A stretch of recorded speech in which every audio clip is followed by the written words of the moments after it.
Hello, everybody. I'm glad you made it to the AES this year and to this session at this very hour. This is on Ictal symptomatology or Ictal semiology. My name is Felix Rosno. I got to chair this. I don't quite know why, but I have a history of being part of these sessions. And these sessions by nature are extremely interactive. We want you to get involved and to discuss with us. We will run around with the microphones. So unless you are by nature shy, you should try to move up a little bit so we can actually talk to you and reach you. Then we all will have more fun and learn more, I suppose. It's a pleasure to introduce my other speakers and co-chairs. Co-chair is Dr. Kim from Stanford University. She will present one of the cases. Each of us will present one of the cases.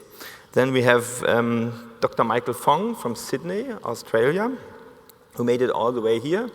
He received some training in this country by Larry Hirsch, who's friendly enough, came to have a look. Then we have Dr. Londono Hurtado from Case Western Reserve University or University Hospital in Cleveland. And we have Margareta Maltseva, who was trained with us in Frankfurt, but is currently at Calgary University in the pediatric team and doing some research regarding HFOs. Finally, I'm from Frankfurt, and I will be presenting the last case. So do move up a little bit, especially if you like to discuss with us, and then we can get started with Dr. Kim, I think. Hello, everyone. Good to see you here. And I'm Dr. Hyunmi Kim from Stanford University. No disclosure. I'm going to present a case, 14-year-old girl, right-handedness, 4 years of age, as a seizure onset.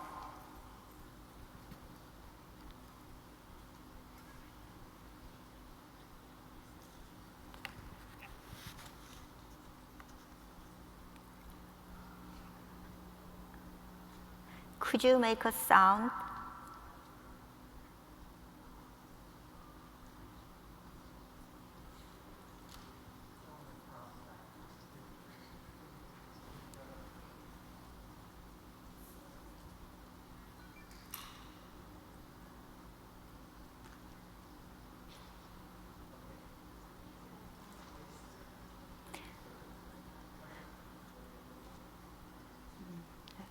Unfortunately, no sound yet. So please play it again with the sound.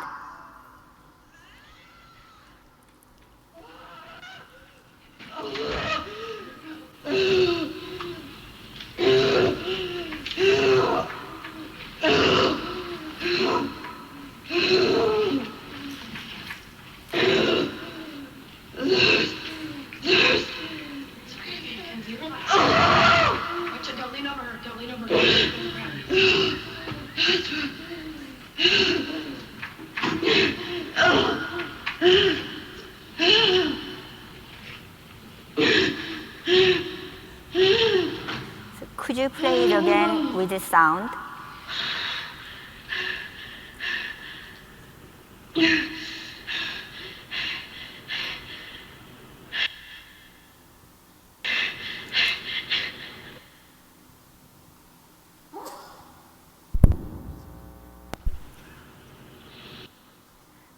Please play the video again with the sound.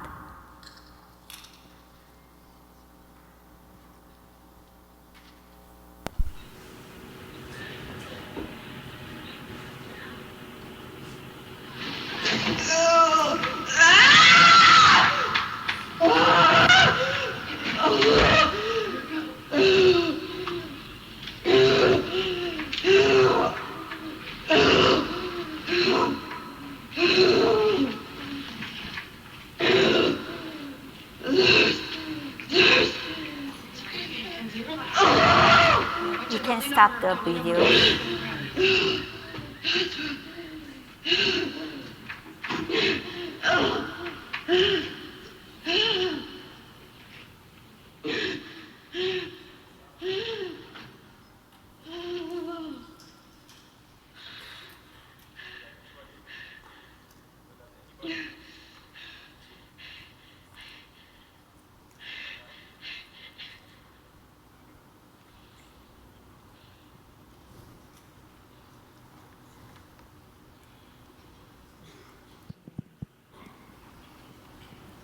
Can you hear me? Ah, yeah.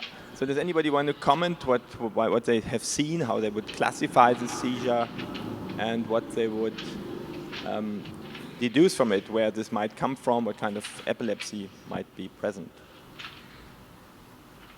So now you have to participate. Yes, come up.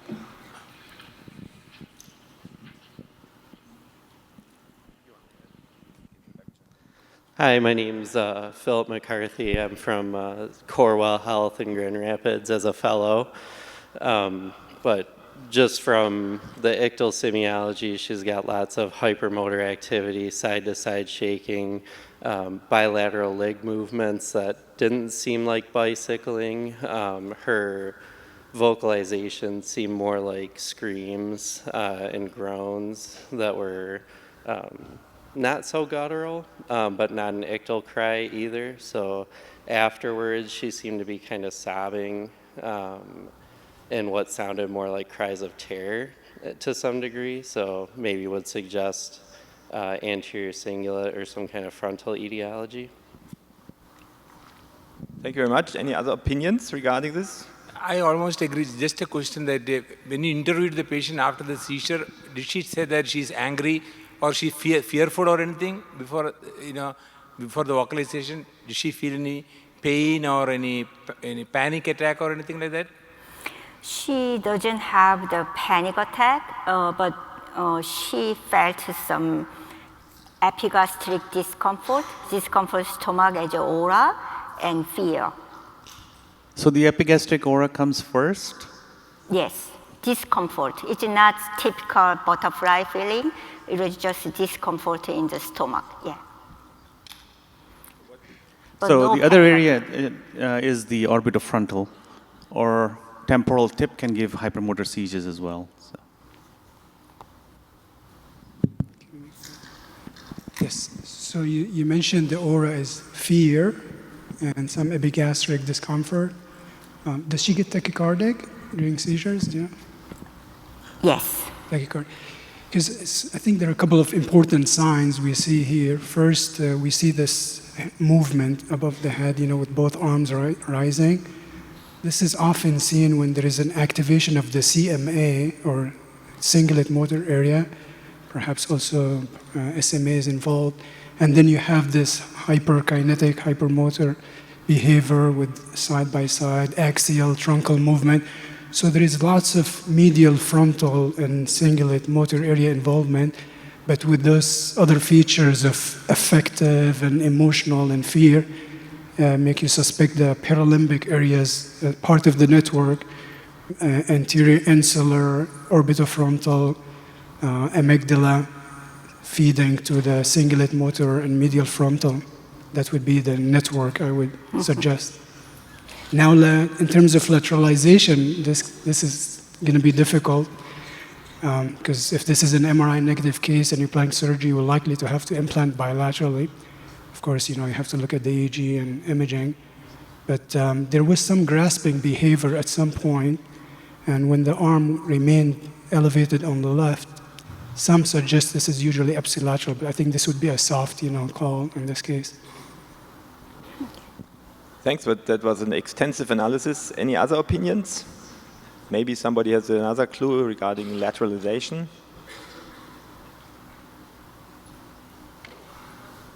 Oh, yeah, go ahead. And quickly introduce yourself, please. Hi, I'm Dr. Al-Qusayfi from St. Paul, Minnesota. Just a question. Lights were on, we couldn't see much her eyes. Should we assume she was awake or maybe drowsy or maybe she was sleepy with the lights on? So for this specific seizure, she was awake, but she had the tendency of a nocturnal seizure.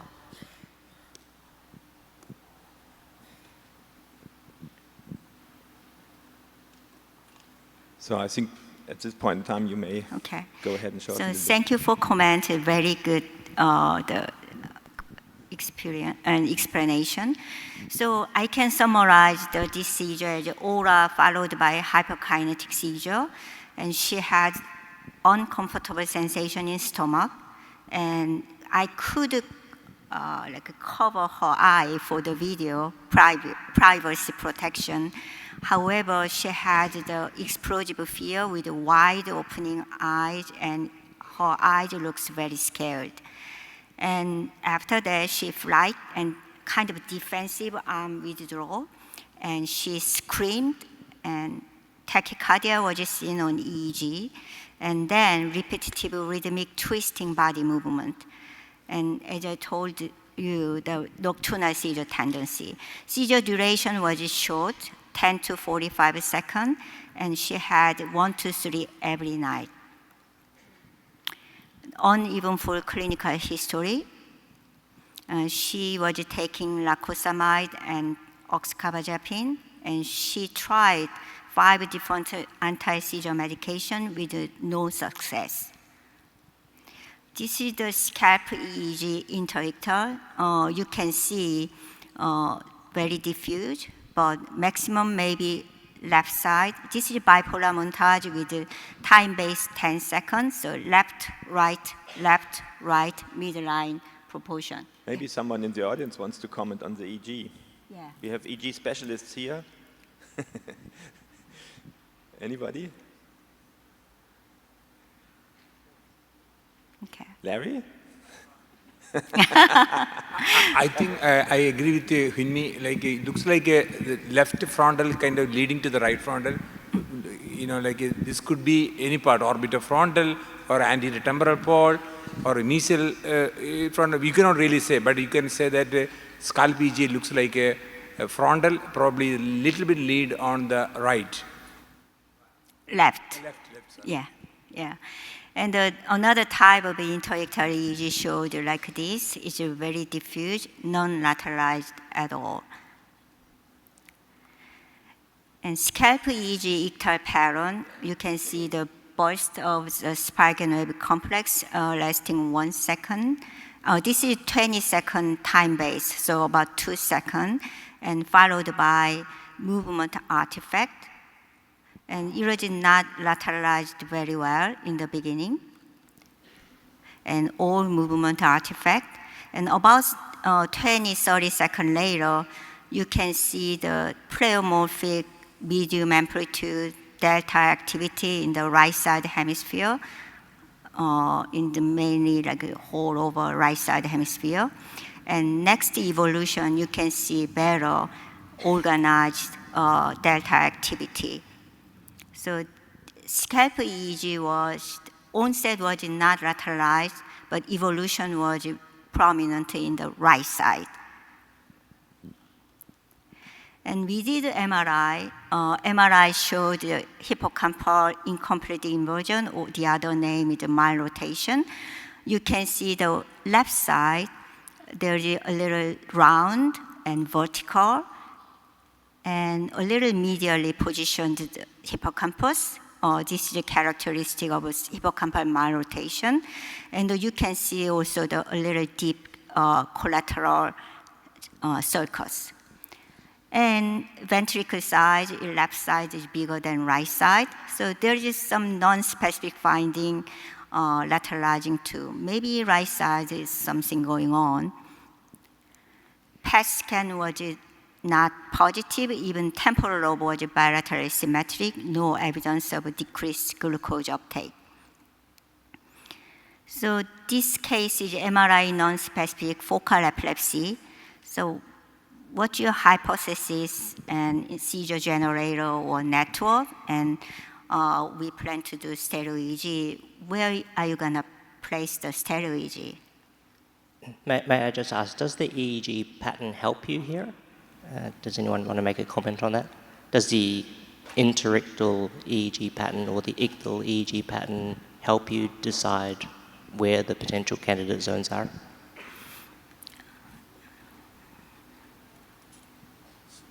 Sorry, in my opinion, you don't have enough data to go for stereo EEG evaluation, because from the semiology and the EEG, you know that it is a limbic, it's a network, there is a limbic network and the insula and the anterior cingulate involved. That's all you can say. So you need to do more non-invasive investigation. Definitely you do an ictal SPECT, MEG, FDG PET scan, and source localization possible. And then you think about the French way thing, anatomy electroclinical hypothesis. You need more proof to put the electrodes. Thank you for that opinion. Is anybody? I've got another comment down here. Oh, over there. Hi, yeah, I think the EEG does help you a lot because a temporal lobe seizure is not going to start with nearly synchronous bilateral spike wave. So you know that it's going to be deep medial frontal. I had a patient exactly like this, except it was from the right, and he was conscious during all of this. So I'd have to ask, did you ever test her during the seizure to see if she had any recollection or consciousness? Yeah, she lost awareness during seizure and could not respond very well. I would think that would place it more on the left. So for me, given the semiology and the EEG, scalp EEG, I will go for the semiology first. The semiology views really show that epigastric aura, it has to involve the aneurysm in the insula or the amygdala or the anterior hippocampus, something like that. So, but it is so much propagating to the frontal lobe, it has to be some like either the insula or the temporal pole. Just because the scalp is showing the frontal doesn't really ruling out the limbic thing.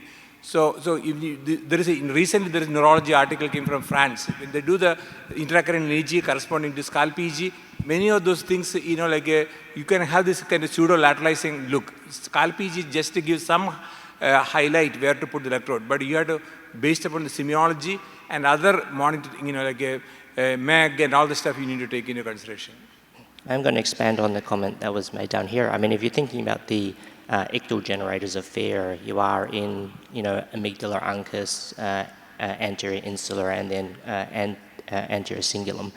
So I was just struck by the EEG pattern is fairly bifrontal, bilateral, which is not generally what you expect in a amygdala uncus epilepsy. And the other thing is that in the anterior insular epilepsies, the EEG is normally pretty bland. So it did sort of tip me a little bit more forward there. So, yeah. So the autonomic symptoms were very early, correct? Pardon? The autonomic symptoms were very early. Autonomic symptoms, like heart rate increase, was very early in the seizure, correct?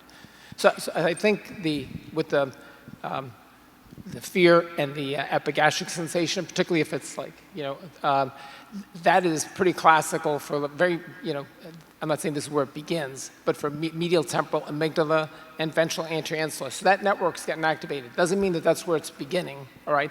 Then subsequently it goes forward and you're getting the truncal movement around the horizontal body axis, which is the dorsal anterior cingulate. Then you get the grimace and the fear and the vocalization, which is more like the ventral anterior cingulate. And then the autonomic symptoms at the onset tells you a lot of information because that is either the ventral anterior insula, the amygdala, or the subgenual cingulate. With those frontal spikes, and as Barbara Schwartz said, that indicates something probably medial frontal. So that's really a concern medial frontal because you've got a lot of signs that are telling you that subgenual cingulate, Brodmann area 25, and then with insular epilepsy, you don't get bifrontal spikes. So I think you've got good information for potential implantation. Thanks. Okay. I think we should go for a vote now. We have heard the opinions. Who wants to go for an SIG right now? That's the minority. Who would like to have further information? I always show up, so don't mind me. All right, 50-50. Go ahead. So we did our epilepsy surgery conference extensive the discussion, and as you suggested, we also had high suspicion about anterior cingulate and medial orbital frontal cortex. So we did place stereo EEG bilateral cingulate and bilateral orbital frontal, bilateral medial temporal structure, and bilateral prefrontal cortex. So this is our SEEG. It's bilaterally mirroring and very symmetric application. Because the left temporal hippocampal malrotation, we place one more electrode in the left side posterior hippocampus. And this is right side. The RAC means right anterior cingulate, and RMF is right medial frontal, and deep contact is orbital frontal contact. And this is SEEG interictal. You can see the spike with HFO predominantly seen right anterior cingulate, but bilateral frontal lobe also has frequent interictal. And this is another type of interictal, right anterior cingulate. You can see the repetitive, sometimes rhythmic spike with HFO. And this is ictal pattern from stereo EEG. You can see the pre-ictal hyperexcitability with the periodic discharge about 5 seconds. And then seizure begin in the maximum right side anterior cingulate.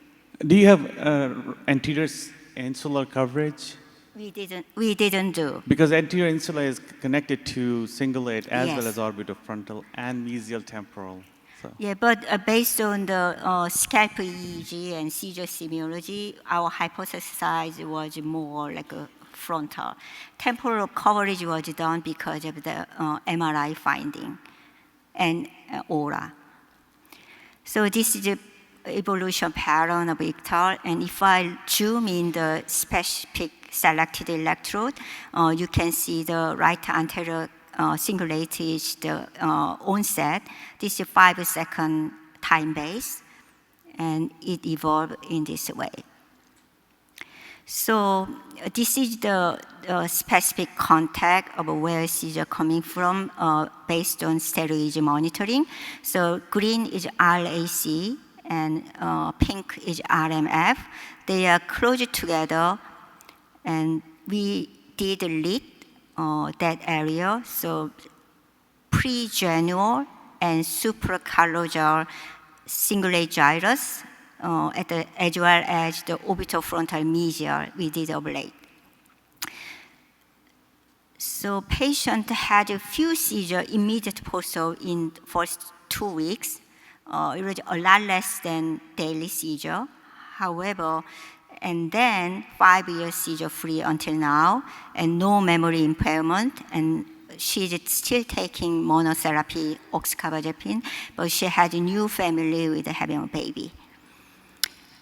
And this is take-away message. Anterior cingulate cortex, as you mentioned already, has a wide network. Ipsilateral orbitofrontal, amygdala, and contralateral anterior cingulate cortex, and ventral insula, temporal pole, frontal operculum, and prefrontal cortex. This is well known based on the monkey study. And focal epilepsy with anterior cingulate onset is rare and challenging to diagnosis, but there is somewhat unique characteristic, like autonomic or interoceptive aura, and like this discomfort of the stomach, or emotional and behavioral expression, sometimes with fear, and vocalization association with the expression, like screaming with fear, and autonomic sign like tachycardia. But shared characteristic of the frontal lobe is the hyperkinetic semiology and nocturnal seizure tendency. So we saw all those features on this case, and I think we did localized anterior cingulate gyrus and medial orbitofrontal. And thank you. And Dr. Fong is going to do next case. Can I make a comment on the previous case? You are lucky that this patient becomes seizure-free, but there is a high likely possibility it could be really end up in disaster, because you don't really cover all the potential area that can actually the seizure come. So we have to really do this pre-invasive, aggressive, non-invasive testing to really localize where you're thinking. Thanks for the comment. Thanks so much. Yeah. Let's go on with Dr. Fong's case now. Thanks so much. So I'm Michael Fong from Westmead Hospital in Sydney, Australia. Westmead Hospital has historically held the Oceania position on this Semiology SIG, so it's an absolute privilege to continue on that tradition. These are my disclosures, mostly that I've become the most recent co-author of Hirsch and Brenner's Atlas of Critical Care EEG, which clearly has no relevance to this talk. This is the case. So a 17-year-old left-handed individual who developed epilepsy at the age of 13. That's medically refractory, and perhaps I'll just show the video. Just play the video, thanks.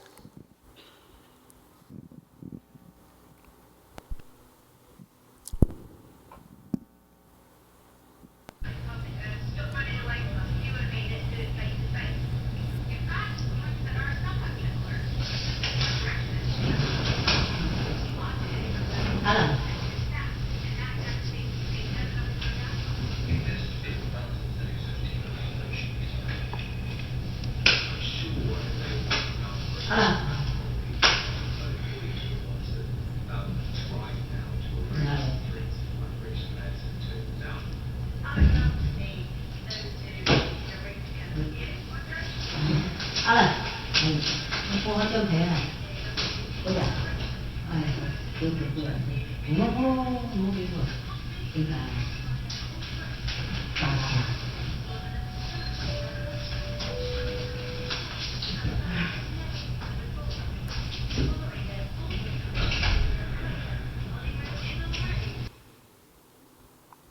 we always play the video twice, so just play that video again, thanks. And then we take comments from the floor.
Thanks so much. Shall we take comments from the floor here? Someone want to get things started? I have a question if nobody else has a question. Was he aware during this? He remains partially aware, yeah, so he can respond in between those short little times that he's got the additional movement, correct? When he grabbed the tech, did he recall this? He can recall that, that's correct. Was it purposefully, do you know? Sorry, Tommy? Was it on purpose? Did he do that purposefully when he was... Not non-purposeful. Mm-hmm. Any other questions? Very good.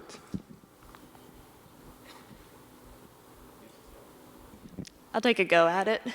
Lindsay Higdon from Philadelphia Thomas Jefferson Epilepsy Center. So it starts with that clapping followed by bimanual automatisms, no dystonic posturing, a lot of fidgeting, touching his head.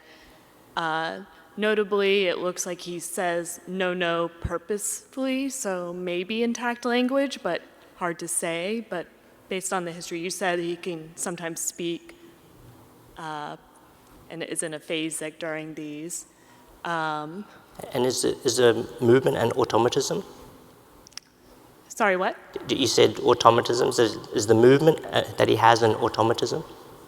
Kind of. I mean, like the picking seems a little bit like an automatism, but it's sort of automatic, non-purposeful, fidgeting movements. And he did appear to have a post-ictal nose swipe with the left hand, which can be lateralizing to the contralateral side. And without any tonic posturing, this looks very much frontal, but I would probably localize more to the maybe dorsolateral frontal rather than SMA orbital frontal, just because we don't see the big axial movements or tonic stiffening. Yeah, perfect. Does anyone else have any comments here? Yeah. Very nice, thanks. Noir from Orlando Health. I mean, it looks like automatism, but then the interrupted pattern of it makes me think more of a compulsive behavior, almost like he's being compulsed to rub his hands or act this way, which makes me think more of anterior cingulate involvement. Got some hands up there. Yeah, I agree with Nawar comments. So some of the behavior we see early, like this type of hand movement, and so this actually has been again described in the CMA area, in the cingulate, area 24, and anterior cingulate. We also see at some point he's maybe feeling hot or warm, and there might. Yeah, I'll give you the aura. Yeah, aura that he has. I've got on the other side a peaceful sense of warmth above him, and he does get hot through the seizure. So his warning aura is. He feels warm in himself and peaceful. Warm. Yeah. Do we know if he also gets tachycardic and other? And he also gets tachycardia, correct? So again, you have these autonomic features which suggest ACC area, but of course network that could involve amygdala, orbitofrontal, anterior insula. But the motor behavior we see with this urge to move and utilization behavior and squeezing the hands, touching the face is all pointing to the ACC area. So CMA, ACC, like cingulate motor, anterior cingulate. But of course, you have to think of the network when you have the autonomic features. And if you're going to put the label, just before your last comment, if you were going to put a label on the complex motor feature, would you? Automatism, stereotypy, yeah, you know, goal-directed behavior. We feel like we have to put it in a bucket. So the Luder's classification would describe this as complex motor behavior. So this is not hypermotor per se, but not also the simple motor. So complex motor could refer to either hyperkinetic or automotor. So I think this could fit. But I think more importantly is the semiological relevance and the anatomy, which is the areas involved in this generating this behavior, which tends to be the medial frontal, cingulate, CMA, ACC area. Now, the last thing is autonomic features can be triggered with stimulation of ACC, as we know, including the epigastric discomfort and tachycardia. And so it could be because of the connection with insula or so, but we should not exclude ACC if we have epigastric discomfort or tachycardia or so. We just need to think of the network, of course. And what did people think about the smiling? Is he mirthful, non-mirthful? Does a smiling sort of smirk help you in any way? I think regarding the mirthfulness, you have to ask him himself.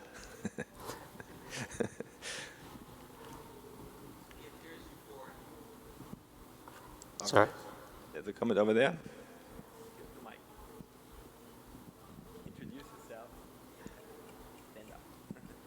Hi, Ben Cunningham, Brooklyn, New York. He looks euphoric to me. That's all I shouted out. Right. Maybe go ahead, show some of the other results.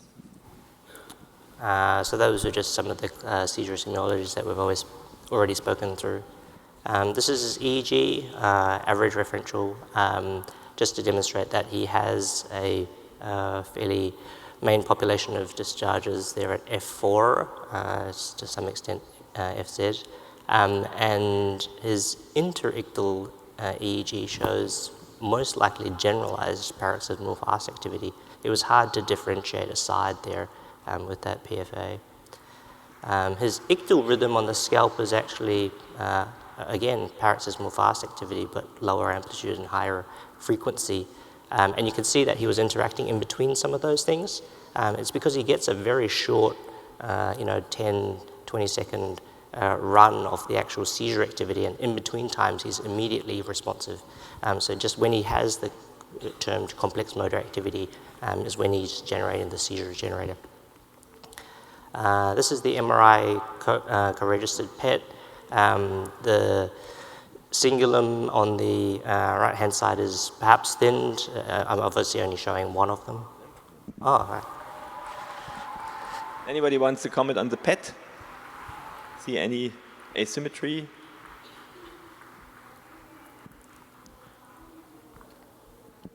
Go ahead. If there are no comments, we'll clearly just say that it's not definitely hypometabolic there. There is some hypometabolism there of the anterior cingulum on the right, but not definitive. So just in the interest of time, he went on to have implantation. Obviously, the seizure semiology is not lateralized, but his EEG, interictally at least, is lateralized, so we've implanted only the right. And we also thought that his cingulum was asymmetric. The seizure onset is fairly broad, so it does involve most of the anterior cingulum, but also some of the mesial frontal areas, so prefrontal mesial.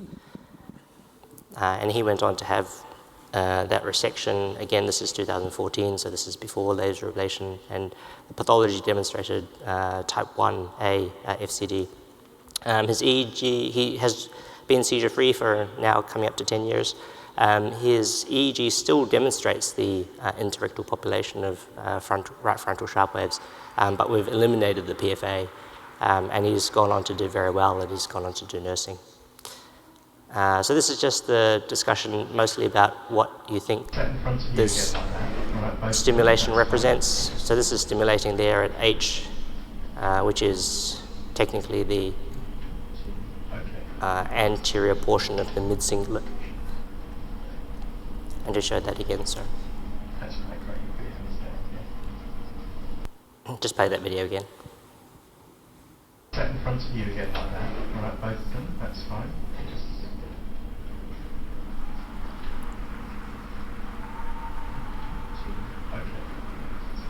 So what do people think of the hand movement there?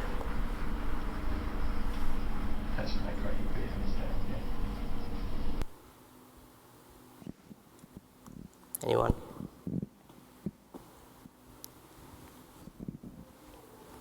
Yeah. Does the hand sometimes drop? Does he?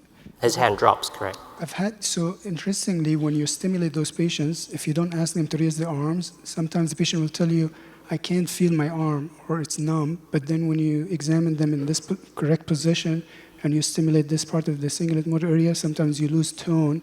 So it's atonia or drop in tone. Perhaps it's a negative motor sign, but sometimes it's just decreased tone. Yeah, when we're stimulating the mid-cingulum there, we're always trying to differentiate between, what is an additional movement versus a negative motor. So you can get both there with cingulate stimulation. He has some negative motor activity there at H, and when we turn his hand over, he still gets a down drop of the hand. He doesn't get that sort of grasping type movement, which you can also get with cingulate stimulation. Just the last point is that there are a couple of nice papers about singular epilepsy, really demonstrating this sort of anterior to posterior gradient of the semiologies that you can get from the cingulum, anterior being very autonomic, interoceptive. Then you've got all the complex motor activity from the mid-cingulum, and then the posterior cingulum being much more sort of vestibular visual in its semiologies. And Dr. Kim already put up the Caruana reference that demonstrates all the cingulate stimulation, which that came out of Palmer, which is very nice. So thanks so much.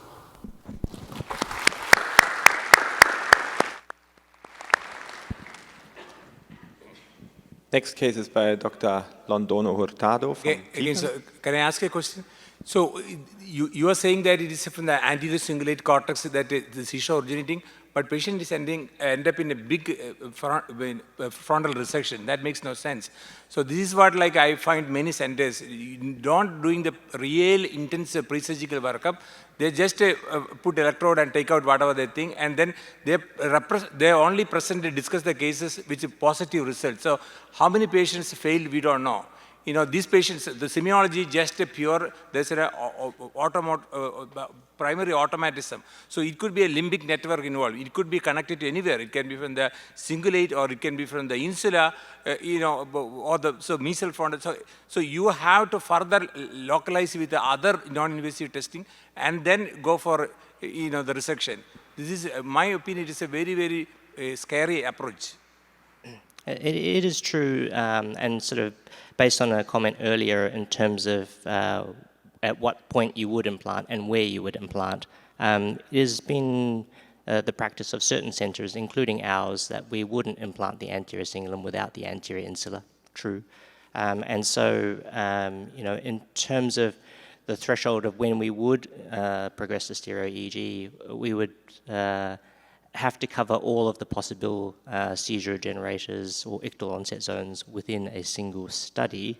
And in this case, we could lateralize to the right, and we could implant all of the possible areas that could generate that seizure type with a single stereo EEG study. So we thought it was sufficient to progress. Yeah, I hope you don't mind. Maybe I will be quick to make a comment, maybe a counter argument. Just a different opinion. I know we always love to have more data and non-invasive, but I think a couple of things to keep in mind. One, SIG, when it was implanted in 1957 by Kundin Telerak, this was many years preceding the imaging era, MRI, PET, SPECT. And also keep in mind, not every center or every resource or every country have access to MEG and SPECT and PET. So sometimes, just good localizing, good analysis of semiology and electrophysiology combined with some imaging is sufficient to propose, at least an SIG, because otherwise you would not be doing surgery on any patients. And if you look at the outcomes of Bencoda and Talarak, or even the North American schools, we're actually comparable to ours, even with all the advancement we have with imaging and so. So sometimes more data doesn't really help much, but of course we all advocate to get as much data as you can. We have one final comment. Only here. Sorry. Can I make a final comment? The final comment from this point here. My question was, were you able to provoke a typical seizure with stimulation? That would be very confirming, We could provoke a seizure from that area, from the cingulum with stimulation. We now come to the next case. Please go ahead, Luisa. Twice. Are you guys hear me?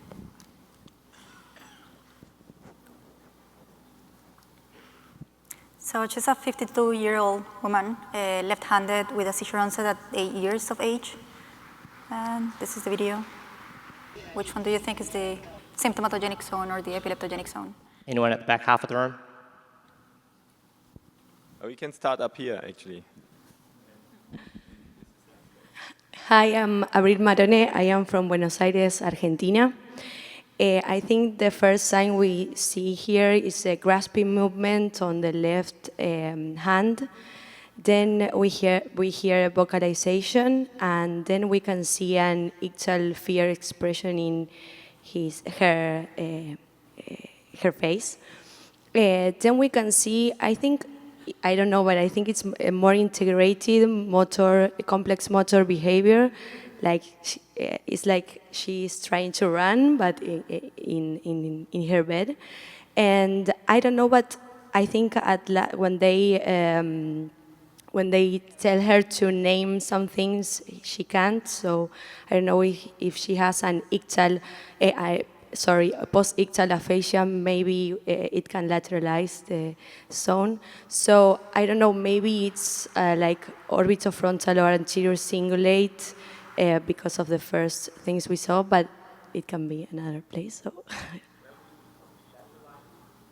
I don't know, maybe because of the post-ictal aphasia or the grasping movements, they are started in the left side. I don't know, maybe on the right side, but I don't know because she was left-handed, so I don't know. Other comments here or back there with Dr. Fong? Yeah.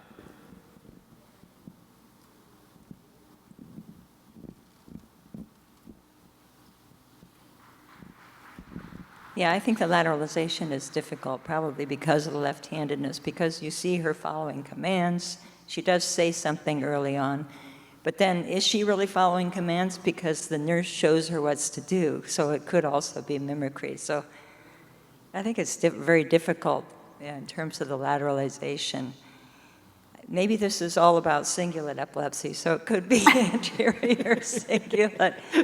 But I've also seen very dramatic types of hypermotor seizures from parieto-temporal zones. And with the post-ictal aphasia, that could be a localization as well. How would you classify this seizure? Focal aware? If she remembered blue, I'd call it focal aware. I'm not sure if she was amnestic during this, but yeah, she could be focal aware. And does that help us? Anybody else want to make a guess where this might come from? Yeah. Dr. Fong over there. Oh, hey, give me a sec.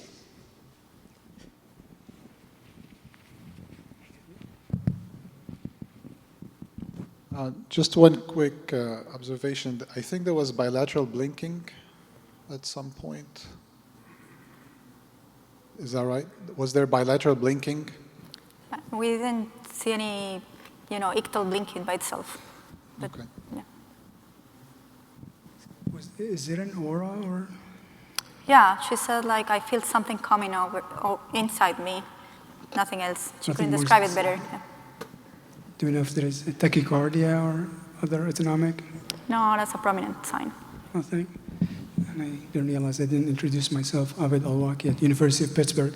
But basically, I agree with the comments. Yeah, we have this vocalization. Some people don't like use the term vocalization here. Maybe some making sound or noise, and also the.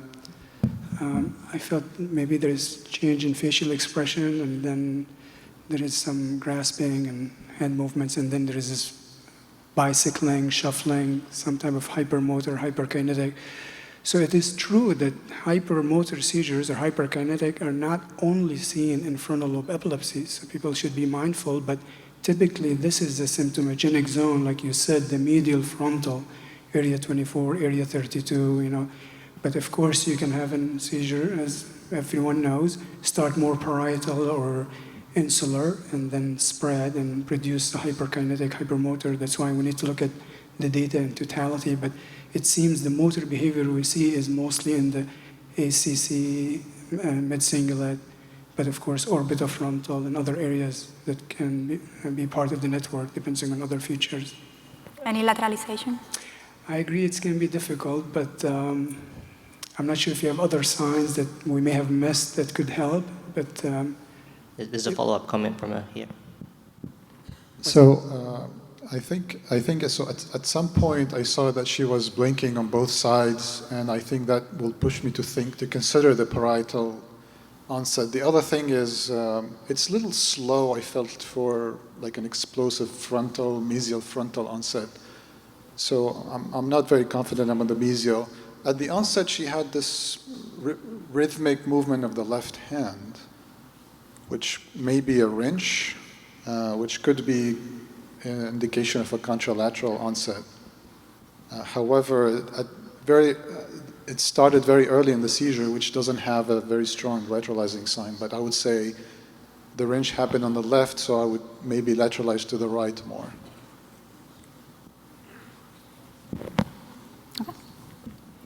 Okay, so this is our epilepsy classification. She had an aura, which is very unspecific, followed by an emotional hypermotor seizure.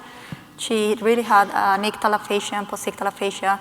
The frequency was 1 seizure per week, and the epileptogenic zone was a right insular region. She has a focal cortical dysplasia and not related medical conditions. So her story is like she started having seizures at 8 years of age, mainly nocturnal. So she was waking up confused and walking around. She was diagnosed with epilepsy, placed on anti-seizure medications. She was barely controlled for many years, but then since 2014, she started having frequent daytime seizures. And she described an aura like feeling that the seizure is coming. Sometimes she yells for help, but she couldn't describe it farther. Sometimes she remembers that her left arm is shaking, or she grabs the limb, but that she cannot control it. And sometimes the leg moves up and down. After the seizure, she's confused and tired, and she cannot talk. She never bit her tongue, and only one time had urinary incontinence, and the duration was from 2 to 3 minutes.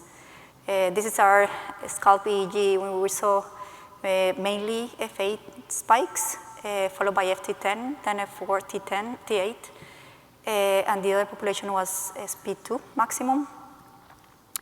And this is our seizure onset. As you can see, we have the interictal at the beginning of the page. Then basically we don't see anything. At this point is when she started doing the vocalizations.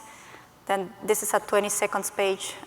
In this, again, we don't see too much on the EEG. At this point, she's having the distal and proximal automatisms. This is when she was pedaling, and when they ask her, what are you feeling? And she responds, I don't know. And this is, 40 seconds within the seizure. This is 60 seconds, and we see a paroxysmal theta in the right temporal region. Yeah, she has the blinking here, but we didn't, at that time, we didn't put too much into it. At this point, she was already mute and not responding, but she was never dialeptic, and she remembers she knew that she had a seizure, and she remembers having an aura. And she was following commands and understanding the whole time, but unable to talk. And this is the end of the seizure when she started responding slowly, like 10 seconds after. This is her MRI, where it shows the anterior insula focal cortical dysplasia. This is her PET, which also shows a hypometabolism in the same region.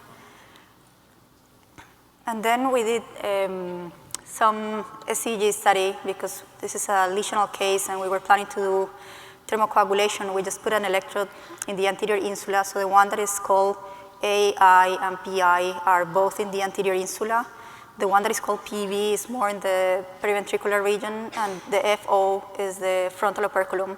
And we also place one in the hippocampus because of probably the interictal activity. This is one of her seizures. As you can see, there is a interictal spikes that suddenly stop, and then you have the low voltage fast activity that was mainly at electrode A1 and PI 1 and 2 and 3, which are, these are located in the anterior insula.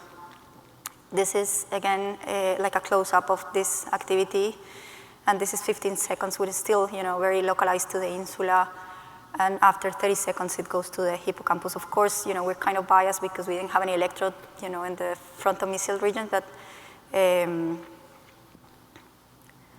so we did a thermocoagulation twice because she continued having seizures, so we did it like 3 days after we redo it.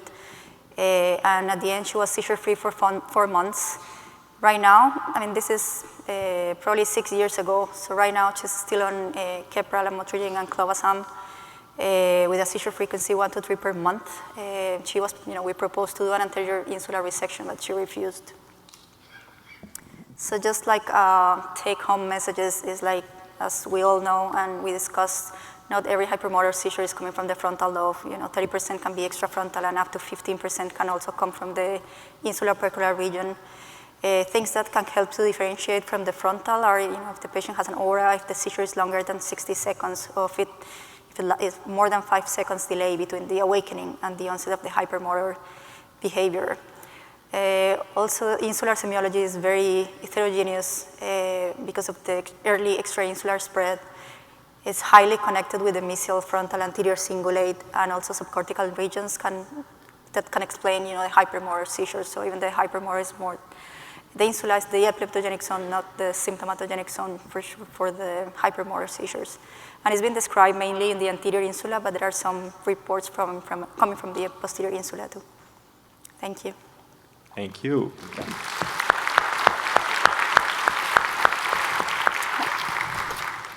Very nice case. I think we go to the next one, which is by Maggie Maltseva from Calgary.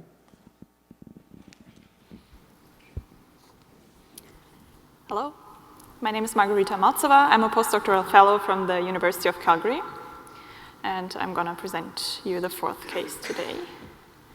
I don't have any relevant conflicts of interest to disclose. And I would go ahead with the video. It does not have any sound. Could you start it, please?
You can stop the video now.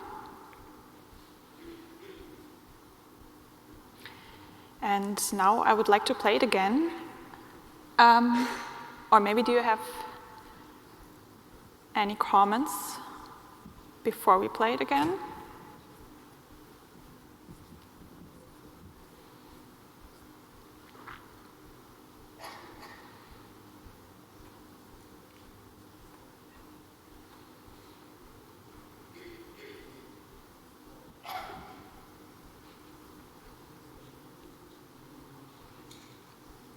please feel free to describe what you can see. I'll just make a comment. I thought that I saw ictal pouting at the onset. Very good. And where would that localize to? Okay, so the chapeau de gendarme, often seen in anterior cingulate, but you can also see it in other mesial frontal area or even insula.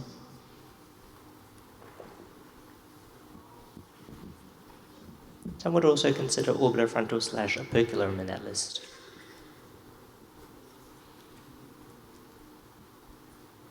Any other comments? Maybe can you lateralize this seizure? What do you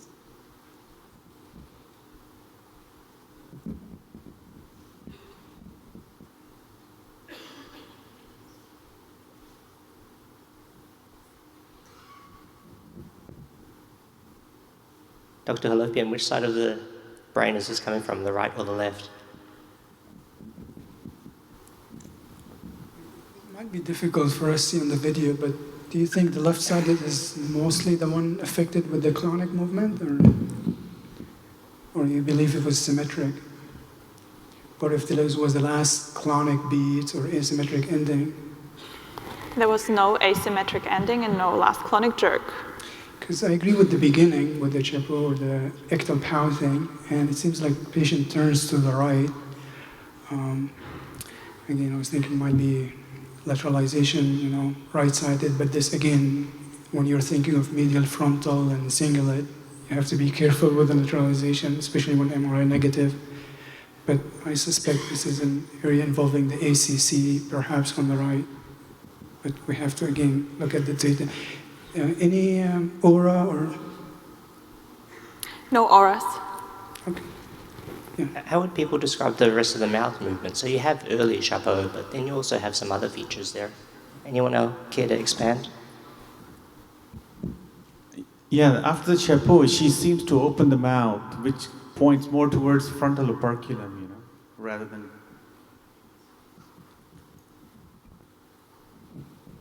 Anybody think this was a versive seizure towards the right? I'm coming down here.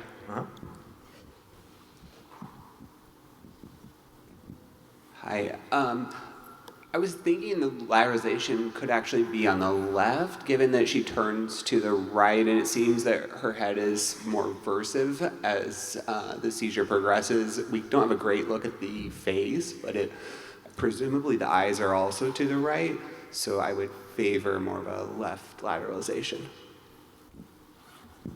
How sure are you about that on a percentage of 0 to 100%? 55. That's not bad. Any other opinion? Does lateralization or does the version count here, or is it not so reliable? I suppose Maggie can show us what happened. Okay, so the background is that I was a 16-year-old female patient with intractable epilepsy since 6 years of age. She also had some non-epileptic events, staring spells. The frequency was 2 or 3 times per week on medication, and they lasted around 20 seconds.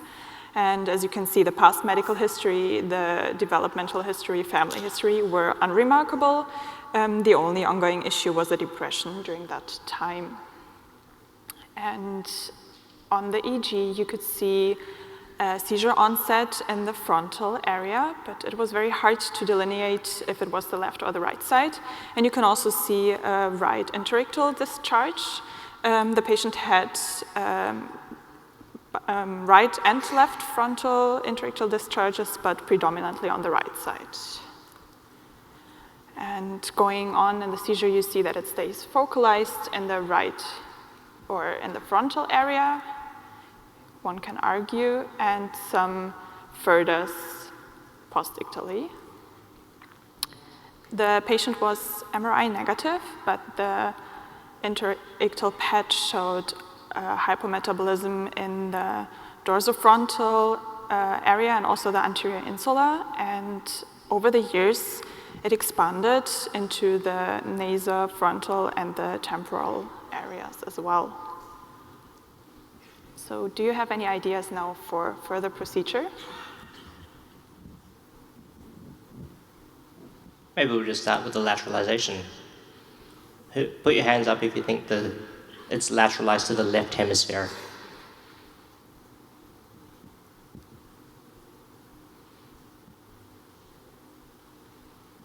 A couple. How about on the right? You've got 2 versus 10. With 600 people in the room. Or pretending to be epileptologists.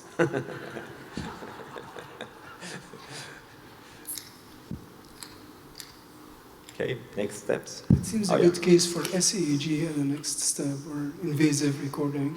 Now when you combine Semiology, EEG, and PET, you'll probably focus on the right, sampling those areas based on Semiology and imaging, which will include, which was mentioned, the orbitofrontal, insular, ACC. But I suspect this is probably cortical dysplasia or dysplastic cortex in this area that's part of the epileptogenic network or zone. But I think SEG would be appropriate next step.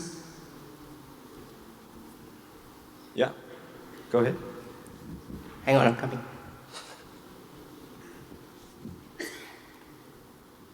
Chelsea Ortman, Dell Children's, Austin. I agree. I think stereo EEG is the next step, but given the PET signature, I think broad coverage is reasonable. I think we have a good spot to start from more interiorly, but then given just kind of the evolution, you want to make sure that you're going to do a wide enough resection and also checking for eloquent cortex. Other opinions? Doesn't seem to be the case. Go ahead. So a broad implantation was performed. As you can see, the bilateral implantation of SMA, the cingulate, the insular region, and also the frontal, orbitofrontal cortex. And during the SEG, we could actually see that the seizure, or the electrical seizure onset, was in the right anterior insula, and the clinical onset was only 6 seconds after, as you can see with the gray arrow, and the right lateral orbitofrontal cortex was involved to a lesser extent. So what we did, we performed a surgical resection of the right frontal opercular and the anterior insular cortex, which revealed a focal cortical dysplasia from the type 2B in the frontal operculum, and since then the patient was basically seizure-free.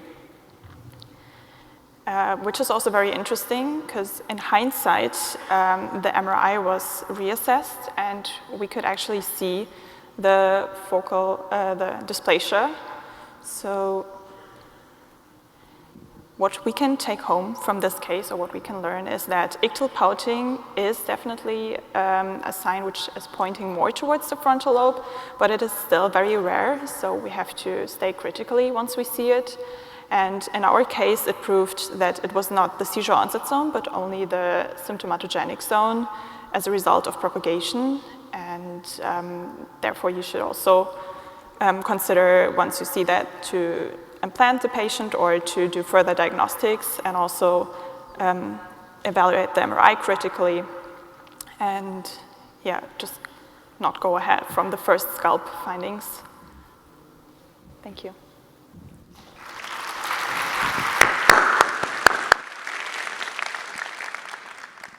Why did you implant both sides, given the PET?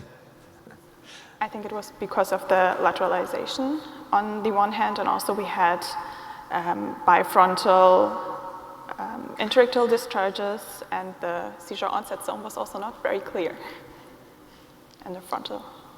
Can I just follow up with the pathology? Was there also dysplasia in the insula? No, only in the frontal operculum. So just a comment, like I see, like in many places, they just based upon this PET scan, they put a stereo electrode, but PET actually is showing only function deficit zone. It can be very extensive thing. I agree that finally you end up in bilateral implantation, but I need like a more like a specific in imaging modality to put the electrode. That's what you have to do, the post-processing in a voxel-based morphometry or Ictal spec, MEG, and again, That's what like I was trying to impress. But all these cases, just like by luck, you are successful, not because of the pure science. That's what I'm believing. Does a SPECT help you localize? Would a SPECT help you localize in this case? No, the thing is that Ictal SPECT you have to do, MAG you have to do voxel-based morphometry, everything. Finally, then you put multimodality integration, you just put in a platform and see where is the thing, and then you have to do. Out of all these things, the least dependable is the FDG PET scan. That actually theoretically shows a huge area of hypermetabolism. You can't just target electrode that, oh, this is all coming from there, then we are going to take it out. And the semiology really look like anterior cingulate semiology. If not there, somebody might have been taken this anterior cingulate out. Patient may be seizure free for 3 months, 6 months. Yeah, just to follow up on that, I think in that particular case, MEG, like that particular area, anterior operculum insular, MEG is really known to be very well localizing for that area. I actually had a recent case, negative, initially called negative MRI, negative multiple like EEGs, EMU, and then you see a beautiful cluster on the EEG. And this is a particular area where semiology, we try our best to understand semiology, but there are certain limitations. It's basically gives you the symptomatogenic zone. So this would be a particular area where MEG can be really helpful. Thank you. Another comment here. Yeah, I agree to some extent. I think it's the vector of the dipole. I think that uncinate fasciculus and that spread along that anterior insula going to orbitofrontal and cingulate are quite difficult, especially with the chapeau-gondom and the rapidity of spread. I think one key to this was all that saliva on the pillow, which implicated the circuit, but I just wasn't sure if that was seen all the time. And there was some autonomic features observed. Was that a question? Okay.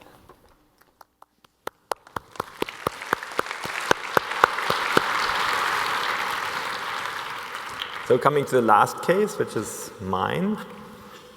Do I have to go on like this? Uh-huh.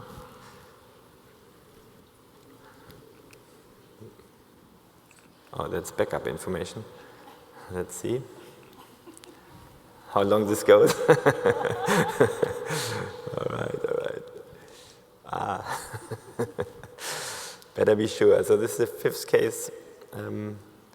No conflict of interest with regards to this presentation. And we start with a video right away. Any comments, any questions at this point in time? I will repeat in a second, but do you want to comment on this before? It was too short. Okay, I tell you that he had Here's a comment from him. Oh yeah. Is there any tachycardia? Don't think that was very prominent. A little bit, I think, but it was not very prominent. Yeah, any auras question here? Yeah.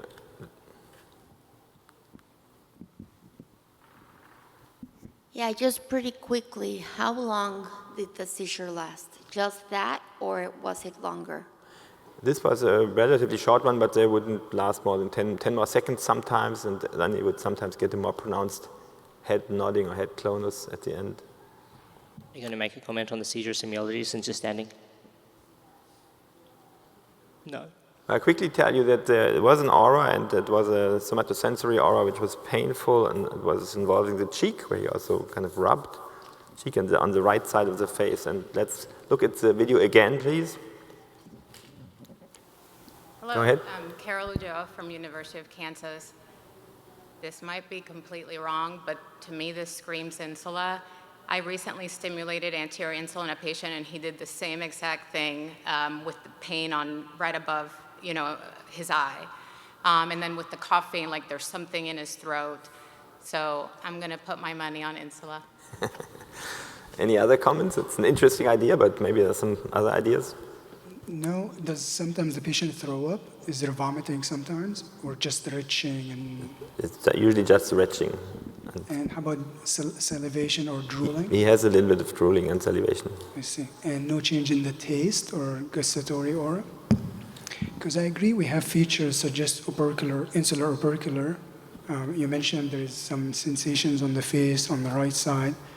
Makes you wonder left-sided, maybe opercular, insular. But the first thing he touches his face, so there's also some body-directed behavior, and then he starts putting the hand. I'm saying it's a gentleman, I believe. Yeah, boy.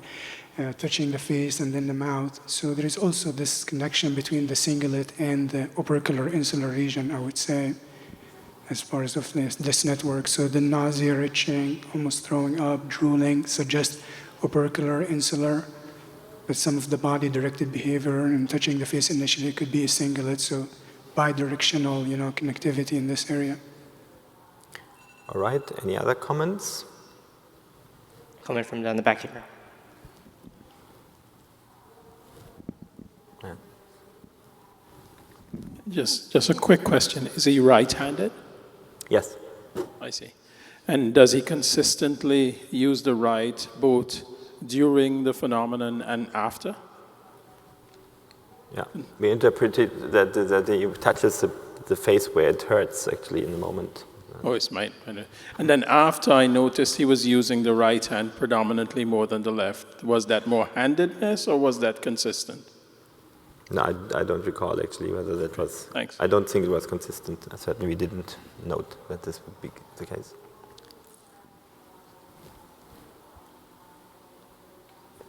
You go ahead. Go ahead.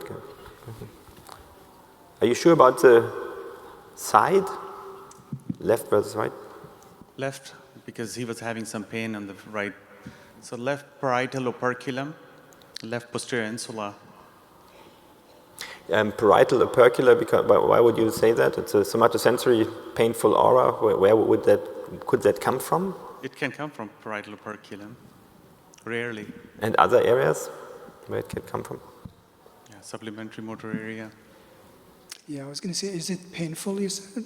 It's painful? It's a tingling that's highly unpleasant and was described as being painful, yes. And only the face? Always? Yeah. Because that's a bit unusual. Yeah, we think of those painful or unpleasant as SS2 or SS2 and posterior dorsal insula, SSMA. Usually not so much localizing, but when it's around the face and mouth, lateralization can be tricky, can be falsely lateralizing. And do you think the fact that it's around the face and mouth is localizing also? If it's just the face, because most of those dorsal insular parietal operculum tends to be less localizing, more diffuse. So I'm not, but you can have homunculus, including an S2 and the SSMA, where more ventral becomes more the face. So perhaps the pre-anterior SMA, part of SSMA, or on the homunculus of the parietal operculum, where the face is more located, or in the dorsal insula. But I would suggest it's between the opercular insular, including posterior insular parietal operculum and Rolanding operculum and the cingulate and pre-SMA. All right. Any other comments? One comment. Was that hypermotor activity that he was doing with the legs during the course of the seizure? Where's it coming from? I can't. Over here. Oh yeah, okay. All right. Yeah, I think we thought so. It might have been a little bit of a component of hypermotor activity because he would always show that. And, yeah, but it was obviously not very long and not very clear. All right. I show you the imaging. I think this actually started when he was at the age of 7, and he now has a couple of those per week, sometimes a few a day. So he wakes up, description, feels a laryngeal tightening, painful tingling in the right cheek and nose, followed by retching and coughing. Then he has a little bit of a head nod. It was not very present, not very well visible this time, but on other occasions he did things like this. So we would classify it semiologically as a hypnopompic seizure because he wakes up, then a somatosensory aura in the larynx and right cheek and nose. Then an autonomic seizure, which is retching and coughing, and a clonic head seizure. So this is his MRI. Don't know whether you can see anything. Maybe there's neuroradiologists amongst us, or hobby neuroradiologists who want to comment.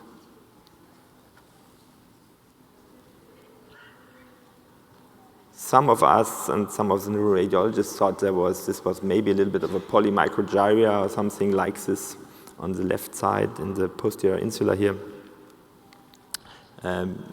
We couldn't really see anything on the FLAIR image, so I would say it's mainly an MRI negative case. PET was also negative. And we did a 7T MRI, which did also not show a very clear lesion. So, sorry, I rushed a little bit. We implanted him only on the left side, and he had 2 insular electrodes implanted and a couple of others you see in the temporal region also. And this is what we saw in the SIG. I don't know whether I can point here. Or maybe I have a mouse. Oh, mouse doesn't work. Did you have a pointer? Any of you? Did we have a pointer? Mouse doesn't work. Anyways, it's a green on the bottom, and the top 2 electrodes or channels on the green on the bottom, and the top 2 electrodes or channels in the red above. And you see that there's a fast activity starting. On the next page, you see how this goes, is overlaid by a delta activity, which then stops after about 20 seconds, which was the duration of these seizures.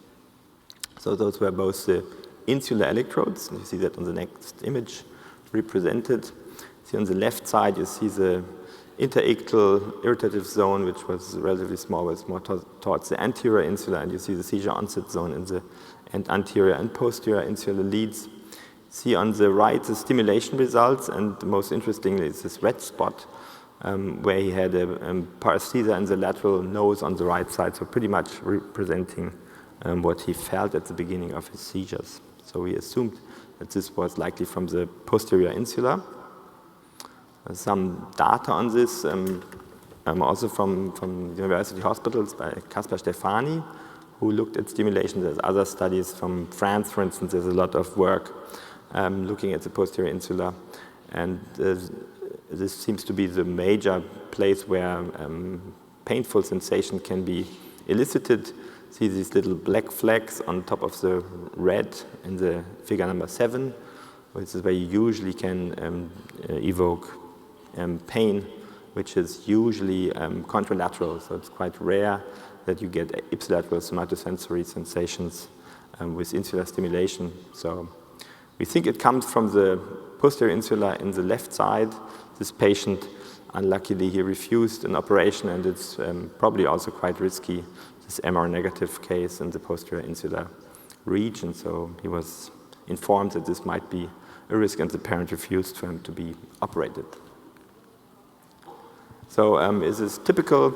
There's a nice body of work from France, from the Lyon group, as you may be aware. This is Dr. Isnar's work. And he said the typical insular seizures include this laryngeal discomfort, patient holding his hands here or here.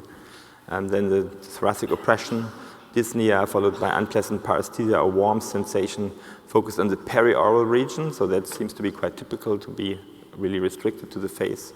Or alternatively, it can be a large somatic territory that is involved. And then you have this dysarthria and dysphonia that is quite typical. So I think it's a relatively typical case. And the lady who put her money on the insula was right. I wouldn't have bet against you. Very good. Take home. Typical insular semiology includes this painful somatosensory aura, laryngeal discomfort, dyspnea, and dysarthria.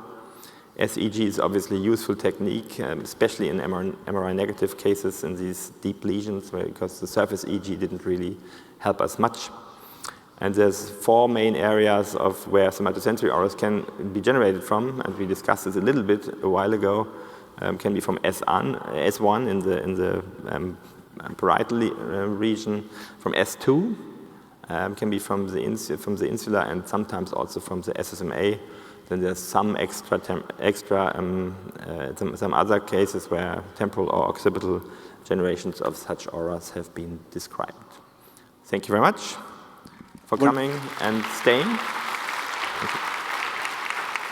And it turns out I do have a conflict of interest, because if you like, and it's likely that you like these kind of case discussions, we will have a meeting with lots of case discussions next year in September. You're cordially invited to come to Frankfurt which looks like you see here, at least at night. Thank you very much.